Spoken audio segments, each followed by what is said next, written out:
Hello friends, welcome to new moral story. Gautam Buddha की कहानी। गौतम बुद्ध और चक्षुपाल।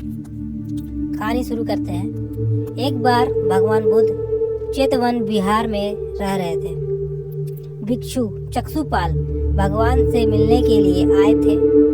उनके आगमन से साथ उनकी दिनचर्या, व्यवहार और गुण की चर्चा भी हुई। भिक्षु चक्षुपाल अंधे थे। एक दिन बिहार के कुछ वृक्षों ने कुछ में मरे हुए कीड़ों को चक्षुपाल की कुटिया के बाहर पाया और उन्होंने चक्षुपाल की निंदा करनी शुरू कर दी कि उन्होंने इन जीवित प्राणियों की हत्या की है। तभी भगवान बुद्ध ने निंदा कर रहे उन भिक्षुओं को बुलाया और पूछा कि क्या तुमने भिक्षु को कीड़े मारते हुए देखा है? उन्होंने उत्तर दिया, नहीं। इस पर भगवान बुद्ध ने उन साधकों से कहा कि जैसे तुमने उन्हें कीड़े को मारते हुए नहीं देखा, वैसे ही चक्षुपाल ने भी उन्हें मरते हुए नहीं देखा और उन्होंने कीड़ों को जानबूझकर नहीं मारा, इसलिए उनकी भर्त्सना करना उचित नहीं। मतलब ये कि उनका निंदा करना उचित नहीं है। भगवान बुद्ध ने उन्हें समझाते हुए कहा।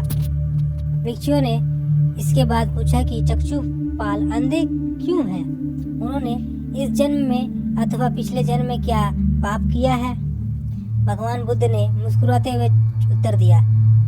चक्षुपाल के बारे में कहा कि वे पूर्व जन्म में एक चिकित्सक थे, वैद्य थे। एक अंधी स्त्री ने उसे वादा किया था कि यदि वे उसकी आंखें ठीक कर देते या ठीक कर देंगे तो वह और उसका परिवार उनके दास बन जाएंगे, उसके दास बन जाएंगे जीवन के लिए, हमेशा के लिए, सदा के लिए। स्त्री की आंखें ठीक हो जाती है और उसके बाद स्त्री उसे स्वीकार नहीं करती है। दासी बनने के भय से वो चक्षुपाल को कहती है कि हमारी आंखें, मेरी आंखें ठीक नहीं हुई है, और वो इनकार कर जाती है। लेकिन चिकित्सक को तो पता था कि उस स्त्री की आंखें ठीक हो गई है, वह झूठ बोल रही है। उसे सबक सिखाने के लिए या बदला लेने के लिए चक्षुपाल ने दूसरी दवा दी।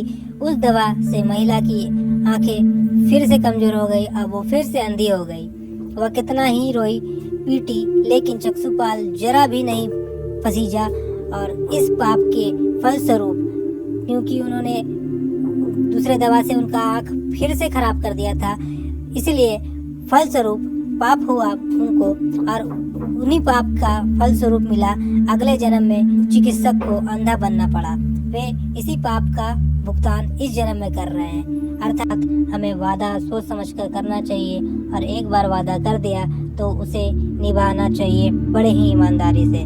ये स्टोरी आपको कैसा लगा कमेंट सेक्शन में जरूर बताएं, और चैनल को सपोर्ट करने के लिए सब्सक्राइब जरूर करें। Thank you.